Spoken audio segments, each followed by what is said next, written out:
So a short backstory on Medra. From the time we launched GeroCare Home Hospital, we knew we needed to provide a service for the underserved, people who could not pay for it, and in rural areas. But we had no idea what exactly we wanted to do and began tinkering with various ideas. But this flame was further fanned by the visit of the Vice President of Nigeria to our offices in Abuja, who charged us basically to provide a solution for rural areas and IDPs at the time. And we began further tinkering with the idea till earlier this year when we were approached by a company called Vectis, who was providing electrical energy for rural areas and wanted the solution to provide medical care for them also. And my partner and I at this point came up with a Medra telehealth box. So Medra is a remote medical consultation solution that caters for rural areas where there are no or not enough medical doctors. It's solar powered and works with or without internet. As such, the box is self-sustaining.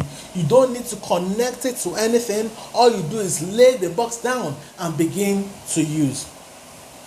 So the patients interact with the box in the following ways: either text or chats. They can either call and have a voice call with the doctor or undergo a video consultation with the doctor, depending on if there is internet in that location.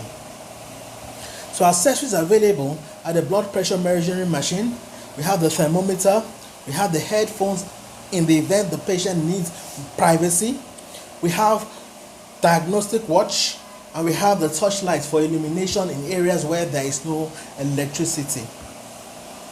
So it works basically like any clinic. The only difference being the consultation is via a teleconsultation. So the patient arrives at the location where the box is, which serves as the clinic for that location. The administrator or attendant takes the blood pressure, takes the temperature, and initiates contact with the doctor on the other end. Once that is done, if the patient can speak English, he hands over the session to the patient and the patient begins to converse with the doctor. When the consultation is done, the doctor sends a prescription to the box and also to a nearby pharmacy we have partnered with. And so the pharmacy or chemist acts like the pharmacy for the box. And so after the patient is seen, he moves over to the pharmacy, pays and picks up his medication, and that's the end of the process. But there are a few key things to note. One is the availability of what we call electronic medical records via the GeroCare software that has been tried and tested. So when the doctor is speaking to the patient, he creates a file for this patient like a normal file in the hospital, that he inputs the patient's records and information such that when the patient comes there another time, you have the records to follow up on. We also have strategic partnerships with the most dependable chemists in that location and support to provide authentic and affordable medication through our currently existing pharmacy network.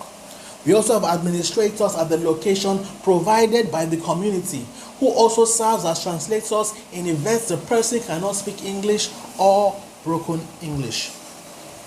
So the telehealth box or the teleclinic for these rural areas costs about $10,000 for both deploying the box and for access to care for everybody in that community for a year.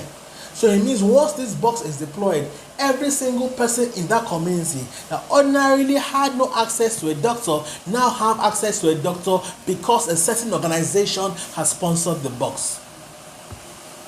So teleclinics are provided by either the government, developmental agencies, non-governmental organizations, philanthropic organizations, or other concerned parties interested in medical inclusion or promoting social impact and in furtherance of the SDG Goal 3, which is health and well-being for all ages. So there are three payment options basically. The first is what I've already mentioned, where for a cost of $10,000, we purchase the box, set up the teleclinic, and provide access to care for that community for 1 year. Subsequent years, they pay $5,000 to renew access to the box. Right now, 10,000 is about 4.5 million. So to set up a hospital in a community that provides free access to care for them is $10,000. The second option is the out-of-pocket model, whereby you purchase the box, set up the clinic, but the patients pay for each consultation when they get there. Here you set up the box for $5,000 and they pay per consultation. The third is the postpaid model, whereby you purchase the box, you set up the clinic, but the bill postpaid bill is provided to the organization sponsoring that community monthly.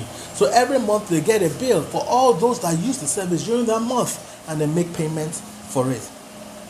So clearly we have a great product, but we also have a great team led by myself. I've been a medical doctor now for over 19 years, and I've been a strategic innovation consultant and a business management consultant for over 10 years now. I'm the former medical director of a government hospital, and I led government as the head of medical services for a state health insurance scheme. I also have a master's in business, a certificate in geriatric care, and obviously I'm also a medical doctor. So our COO, Dr. Ajibola, has a PhD, is a member of the Neuroscience Society of Nigeria, and fellow International Brain Research Organization, and a health management consultant. He's also a neuroscientist, an expert in healthcare marketing, an expert in deploying nationwide healthcare services, and was involved in the initial implementation of the National Health Insurance Scheme. And we launched this product for the first time earlier this year in a rural community in Ogeye, Delta State. The video is available.